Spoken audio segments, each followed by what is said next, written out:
यजन good evening. Actually जो हमारे body में जो कंपोनेंट होते हैं, ठीक है ना, कंपोनेंट उसकी परसेंटेज कितनी होती है सेल के अंदर। जैसे वाटर है 70 से 90% होती है, प्रोटीन है 10 से 15% होती है, कार्बोहाइड्रेट है 3, लिपिड है 2, न्यूक्लिक एसिड है 5 to 7, आयरन है 1। एक्चुअली ये सब परसेंटेज मेंशन, यानी हमारे सेल के अंदर ये जो कंपोनेंट है इसकी परसेंटेज कितनी होती है वो आपको एक टेबल में दिखाया गया है। यहाँ से डायरेक्ट क्वेश्चन भी पुटअप किया जा सकता है। नेक्स्ट है प्रोटीन। देखिए प्रोटीन काफ़ी इंपॉर्टेंट है हमारी बॉडी के लिए, और एक्चुअली अगर मैं कहूँ सबसे ज़्यादा जो एलिमेंट पाए जाते हैं वाटर के बाद वो प्रोटीन ही होते हैं। प्रोटीन पॉलीपेप्टाइड होते हैं। प्रोटीन कैसे होते हैं? पॉलीपेप्टाइड होते हैं। ये अमीनो एसिड की लीनियर चेन यानी रेखीय श्रृंखला में होते हैं। ये काफ़ी इंपॉर्टेंट है कि जो अमीनो एसिड की जो लीनियर चेन होती है, लीनियर चेन, ठीक है, वो क्या होती है? वो प्रोटीन होती हैं। जो पेप्टाइड बॉन्ड से जुड़ी होती है। कौन से बॉन्ड से जुड़ी होती है? Peptide bond. यहाँ से क्वेश्चन आ सकता है कि जो प्रोटीन होती है वो कौन से बॉन्ड से जुड़ी होती है, तो पेप्टाइड बॉन्ड से जुड़ी होती है। ईच प्रोटीन यानी प्रत्येक प्रोटीन अमीनो एसिड का पॉलीमर होता है। अमीनो एसिड 20 प्रकार के होते हैं। याद रखिए जो अमीनो एसिड होते हैं वो 20 प्रकार के होते हैं। ये एग्जाम में आया हुआ है क्वेश्चन। वो 20 प्रकार कौन कौन से? एक्चुअली कल मैंने आपको एक टेबल भेजा था जो ये असेंशियल और नॉन असेंशियल, 10 असेंशियल होते हैं और 10 नॉन असेंशियल होते हैं। वो है स्टूडेंट, वो एक्चुअली अमीनो एसिड है। जैसे एनालिन हो गया, क्रिस्टीन हो गया, प्रोलिन हो गया और ट्रिप्टोफान हो गया, इस और भी होते हैं स्टूडेंट। प्रोटीन हेट्रोपॉलीमर होते हैं, काफ़ी इंपॉर्टेंट है। देखिए स्टूडेंट ये होमोपॉलीमर नहीं होते, ये हेट्रोपॉलीमर होते हैं। अमीनो एसिड अनिवार्य यानी असेंशियल होते हैं और मतलब और अनिवार्य नहीं होते यानी नॉन असेंशियल होते हैं। याद रखिए, यानी जो अमीनो एसिड है असेंशियल भी होते हैं और नॉन असेंशियल भी होते हैं। अगर मैं बात करता हूँ नॉन असेंशियल, नॉन असेंशियल का मतलब होता है कि वो अमीनो एसिड जो हमारे शरीर में बनते हैं, मान लीजिए हमारे शरीर में बनते हैं, मान लीजिए उसे जरूरत पड़ती है तो हमारे शरीर में बन जाता है। एक्चुअली क्या है, ये नॉन असेंशियल होते हैं। क्लियर? जो हमारे शरीर में बनते हैं वो नॉन असेंशियल होते हैं।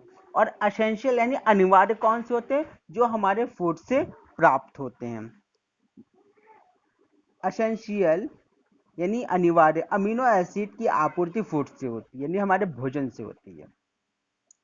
प्रोटीन जीवों में बहुत सारे फंक्शन करते हैं।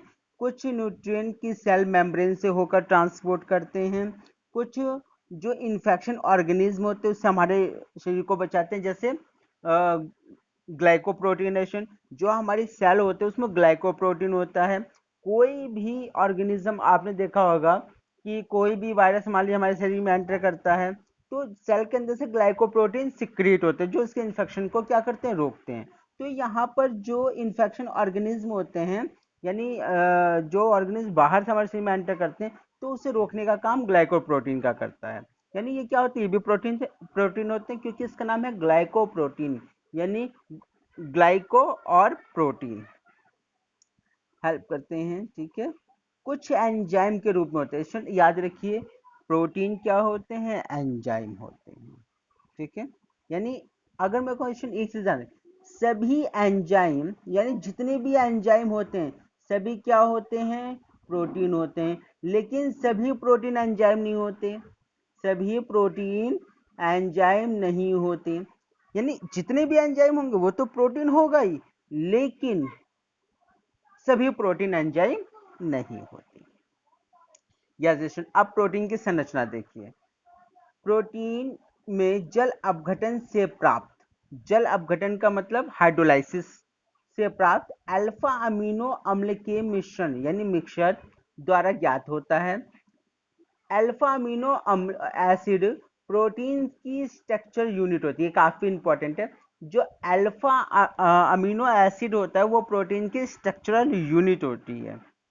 ये अमीनो अम्ल आपस में एक दूसरे से पेप्टाइड बॉन्ड की सहायता से जुड़े होते हैं। याद रखिए, देखिए ये पेप्टाइड बॉन्ड है। अब ये क्या होता है, यहाँ देखिए ये भी अमीनो एसिड है, ये भी अमीनो एसिड है। ठीक है, ये अल्फा कार्बन है। देखिए ये अल्फा कार्बन है। अल्फा कार्बन क्यों है? क्योंकि इससे देखिए एल्किल ग्रुप जुड़ा हुआ है, इससे कार्बोक्सिलिक ग्रुप जुड़ा हुआ है और इससे अमीन ग्रुप जुड़ा हुआ है। इधर भी देखिए ये कार्बोक्सिलिक ग्रुप, एल्किल ग्रुप और अमीन ग्रुप, तो इसलिए क्या है, ये अल्फा कार्बन होते हैं। या ठीक है सुन, अब ये देखिए यहाँ पर जो OH है और इसका H दोनों आपस में ज्वाइंट हो जाएंगे, जो इसमें से वाटर रिलीज करेगा, और इसकी बीच की जो बॉन्डिंग होती है उसे पेप्टाइड बॉन्ड कहते हैं। कौन सा बॉन्ड कहते हैं सुन? Peptide bond. तो ये किससे जुड़े होते हैं? ये पेप्टाइड बॉन्ड से जुड़े होते हैं। एक अमीनो एसिड कार्बोक्सिलिक ग्रुप, देखिए ये कार्बोक्सिलिक ग्रुप होता है, और दूसरे अमीनो अम्ल के अमीनो ग्रुप से, मान लीजिए एक का तो कार्बोक्सिलिक ग्रुप है और दूसरा जो अमीनो एसिड है इसका अमीनो ग्रुप है। एक ये चीज ध्यान रखिए कि एक कार्बोक्सिलिक ग्रुप और एक अमीनो एसिड ये दोनों आपस में ज्वाइंट होते हैं। क्लियर? यानी एक अमीनो एसिड का COOH यानी कार्बोक्सिलिक ग्रुप और दूसरे अमीनो एसिड का अमीन ग्रुप आपस में ज्वाइंट होते हैं। ज्वाइंट होकर किसकी फॉर्मेशन करते हैं? पेप्टाइड बॉन्ड की फॉर्मेशन करते हैं। किसकी फॉर्मेशन करते हैं सुन? पेप्टाइड बॉन्ड की फॉर्मेशन करते हैं और इसमें से वाटर रिलीज करते हैं। अब आते हैं हम स्ट्रक्चर। एक्चुअली इसके 4 स्ट्रक्चर होते हैं, याद रखिए। जो प्रोटीन होते हैं उसके 4 स्ट्रक्चर होते हैं, यानी प्राइमरी स्ट्रक्चर। पेप्टाइड बॉन्ड की हेल्प से जो अमीनो एसिड आपस में जुड़कर पॉलीपेप्टाइड श्रृंखला की फॉर्मेशन करते हैं, यानी पॉलीपेप्टाइड चैन बनाते हैं। यह पॉलीपेप्टाइड चैन प्रोटीन की प्राथमिक संरचना कहलाती है। ठीक है, ये है, इसमें प्रोटीन रेखीय श्रृंखला में होते हैं, यानी लीनियर स्ट्रक्चर में होते हैं। याद रखिए सुन, देखिए नाम से है प्राथमिक। प्राथमिक होता क्या है, ध्यान समझिए। जो ये अमीनो एसिड है, देखिए ये अमीनो एसिड है, ये एक चैन के रूप में जुड़े हुए हैं। अगर वो चैन स्ट्रेट है, सीधी है, तो वो प्राथमिक होती है। पेप्टाइड श्रृंखला के शीर्ष पर NH2 होता है और जिसका N टर्मिनल होता है। देखो NH2 का क्या होगा? N टर्मिनल होगा। और दूसरा क्या होता है? कार्बोक्सिलिक, तो उसका C टर्मिनल होगा। देखिए डायग्राम में, ये देखिए ये कार्बोक्सिलिक है और ये क्या है? ये अमीन ग्रुप है। तो कार्बोक्सिलिक का C टर्मिनल हो गया और अमीन का N टर्मिनल होगा। ये क्या होते हैं? आपस में ज्वाइंट होते हैं, और ये इसके बीच जो बॉन्डिंग होती है उसे हम क्या कहते हैं? पेप्टाइड बॉन्ड कहते हैं। क्या कहते हैं? पेप्टाइड बॉन्ड कहते हैं। Second, secondary structure. प्रोटीन की त्रिविमीय यानी 3 डायमेंशनल स्ट्रक्चर द्वितीय संरचना कहलाती है, यानी सेकेंडरी स्ट्रक्चर कहलाती है। दो या दो से अधिक पॉलीपेप्टाइड श्रृंखला पर उपस्थित अमीन ग्रुप हाइड्रोजन परमाणु और कार्बोक्सिलिक ग्रुप के ऑक्सीजन परमाणु के, यानी जो इसका ऑक्सीजन परमाणु है इसके भी हाइड्रोजन बॉन्ड की फॉर्मेशन करते हैं। ये डायग्राम देखिए, यहाँ देखिए, ये एक्चुअली एन टर्मिनल है और ये क्या है? ये सी टर्मिनल है। एन टर्मिनल किसका होता है? अमीन ग्रुप का एन टर्मिनल होता है, और सी टर्मिनल कार्बोक्सिलिक का होता है। अब इसके बीच जो ऑक्सीजन है वो एक्चुअली किससे जुड़ा होता है? वो इसके एच से जुड़ा होता है, और इसके बीच में हाइड्रोजन बॉन्डिंग से जुड़ा होता है। आप देखिए यहाँ पर ऑक्सीजन, यहाँ पर हाइड्रोजन, ये किससे जुड़ा है? एच बॉन्डिंग, हाइड्रोजन बॉन्ड से जुड़ा होता है। पॉलीपेप्टाइड श्रृंखला परस्पर जुड़ना और श्रृंखला का मुड़ना हाइड्रोजन परमाणु और कार्बोक्सिल समूह की ऑक्सीजन के मध्य उपस्थित हाइड्रोजन बॉन्ड पर निर्भर करता है। अब ये डायग्राम देखिए, आप ये देखिए, जो ये स्ट्रक्चर ये राउंड शेप में है, ये राउंड शेप में कैसे है? सेकेंडरी कैसे बनाएगा? सेकेंडरी जो स्ट्रक्चर होगा वो राउंड शेप में बनेगा। ठीक है, तो ये जो ये फोल्ड होता है, ये क्यों फोल्ड होता है? ये देखिए ऑक्सीजन, ये कार्बोक्सिलिक, वहां से फोल्डिंग का काम होता है। तो यहीं पे कह रहा है पॉलीपेप्टाइड श्रृंखला परस्पर जुड़ती है, जुड़ने के बाद क्या होती है? वो चैन क्या होती है? वो मुड़ जाती है। तो हाइड्रोजन परमाणुओं तथा कार्बोक्सिलिक समूह ऑक्सीजन के मध्य उपस्थित हाइड्रोजन बॉन्ड पर डिपेंड होता है। किसके ऊपर डिपेंड होता है? हाइड्रोजन बॉन्ड पर डिपेंड होता है। हाइड्रोजन बॉन्ड के कारण यह कुंडलित, कुंडलित का मतलब होता है कॉइन, ये कॉइन है, कॉइन की फॉर्मेशन करता है। प्रोटीन की ये कुंडली संरचना सेकेंडरी कहलाती है या स्ट्रक्चर कहलाती है। याद रखिए सुन, जो प्राइमरी स्ट्रक्चर है वो बिल्कुल लीनियर होगी, सेकेंडरी स्ट्रक्चर कैसे होगी? ये राउंड शेप में होगी। ठीक है, कभी भी ऐसा स्ट्रक्चर आता है तो ये सेकेंडरी होता है, और लीनियर कैसे मतलब सीधा क्या होगा? प्राइमरी होगा। तीसरा है टर्शरी स्ट्रक्चर। देखिए टर्शरी स्ट्रक्चर क्या होता है, जब प्रोटीन की कुंडली, कुंडली यानी कॉइन स्ट्रक्चर आता है, सेकेंडरी जो स्ट्रक्चर है स्वयं एक लेयर में व्यवस्थित हो जाती है, नहीं सीक्वेंस में लग जाती है, तो प्रोटीन चैन में हाइड्रोजन बॉन्ड, डाइसल्फाइड बॉन्ड तथा आयनिक बॉन्ड की उपस्थिति के कारण एक विशेष लूप का फॉर्मेशन करती है, तब प्रोटीन की तृतीय संरचना यानी स्ट्रक्चर बनाती है। तो ये क्या होता है, जो याद रखिए सुन, जो राउंड शेप में स्ट्रक्चर बनेगा प्रोटीन का वो ग्लोबुलर प्रोटीन होता है। कौन सा होता है? Globular protein. उसमें क्या है, ऐसा स्ट्रक्चर बनेगा सुन, ठीक है, इस टाइप का स्ट्रक्चर बनेगा।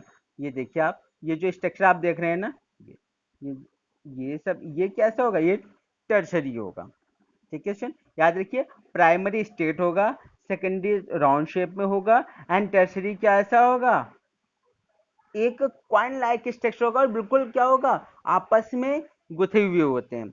और यहां से एक क्वेश्चन है, जब भी हम प्रोटीन को हीट करते हैं, जब भी हम प्रोटीन को हीट करते हैं, तो या हम किसी एसिड या बेस के साथ रिएक्शन करते हैं, तो ये कैसे बनाएगी, ये टर्शरी स्ट्रक्चर बनाएगी, ठीक है, और इसकी जो कॉइन पॉलीपेप्टाइड होता है श्रृंखला, ये खुल जाती है, इसे ही हम डीनेचुरेशन कहते हैं।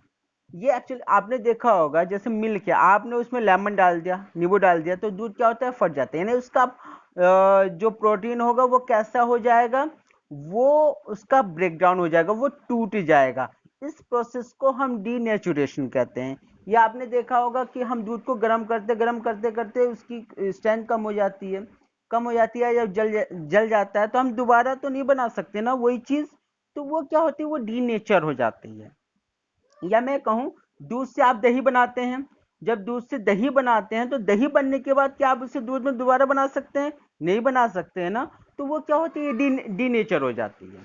Clear? Yes student, yes. Next है क्वाटरनरी स्ट्रक्चर, यानी चतुर्थ स्ट्रक्चर, जो फोर्थ है और लास्ट है। जब दो या दो से अधिक जो टर्शरी स्ट्रक्चर वाली प्रोटीन होती है, वो आपस में मिलकर क्या बनाती है, क्वाटरनरी स्ट्रक्चर बनाती है। ये सबसे अच्छा एग्जाम्पल इसका हीमोग्लोबिन का है। हीमोग्लोबिन में 4 पॉलीपेप्टाइड श्रृंखला होती है। क्या होती है? 4 पॉलीपेप्टाइड श्रृंखला होती है, 2 अल्फा होती है और 2 बीटा होती है। सुनिए काफी अच्छा, 2 अल्फा और 2 बीटा चैन होती हैं। देखिए आप स्ट्रक्चर, यहाँ पे beta 1 beta 2, alpha alpha 1 and alpha 2, तो इसमें क्या होती है, 2 बीटा होती है और 2 अल्फा होती है। अब यहाँ देखिए इसका स्ट्रक्चर कैसा होगा, यहाँ पे एक स्ट्रक्चर ये होगा, एक स्ट्रक्चर ये, एक ही और ये, यानी सब आपस में मिलने के बाद अलग अलग हो जाती है। तो ये होती है क्वाटरनरी स्ट्रक्चर। अब आते हैं हम प्रोटीन और इसके फंक्शन। देखिए कोलेजन, जो कोलेजन प्रोटीन, कोलेजन भी एक प्रोटीन होता है, ठीक है, ये इंटरसेलुलर ग्राउंड सब्सटेंट होता है। इंटरसेलुलर का मतलब होता है, जैसे कोलेजन फाइबर होता है स्टूडेंट, वो क्या करता है, वो सेल के बीच में क्या करता है, सब्सटेंट, ग्राउंड सब्सटेंट का फंक्शन करेगा, मतलब मटेरियल को एक पोर्शन से दूसरे पोर्शन में पहुंचाने के लिए क्या करेगा, फंक्शन करेगा। ट्रिप्सिन, ट्रिप्सिन एंजाइम होता है, ट्रिप्सिन आपको पता है, जो आपका सलाइवा होता है उसमें एंजाइम होता है, वो ट्रिप्सिन होता है। इंसुलिन, इंसुलिन क्या होता है, ये एक प्रोटीन है, जो किस रूप में होता है, ये हार्मोन के रूप में होता है। एंटीबॉडी, ये एक प्रोटीन होता है, जो क्या करता है कि इन्फेक्शन एजेंट होता है। मान लीजिए आपने देखा होगा एंटीबॉडी बॉडी में बन जाती है, जो हमारे बॉडी को प्रोटेक्ट करती है इन्फेक्शन से। नेक्स्ट रिसेप्टर, रिसेप्टर होता है ग्राही, जैसे आपने देखा स्मेल लेते हैं या टेस्ट लेते हैं, ये सब क्या होती है, ये सब रिसेप्टर का फंक्शन करते हैं। कौन करता है? प्रोटीन करता है। और GLUT4, ये एक्चुअली क्या होता है, ये एशियंट ट्रांसपोर्ट सेल, जैसे मान लीजिए ग्लूकोज का ट्रांसपोर्ट करती है एक जगह से दूसरी जगह, ये क्या होते हैं, ये प्रोटीन होते हैं, ठीक है। Yes ancient, thank you.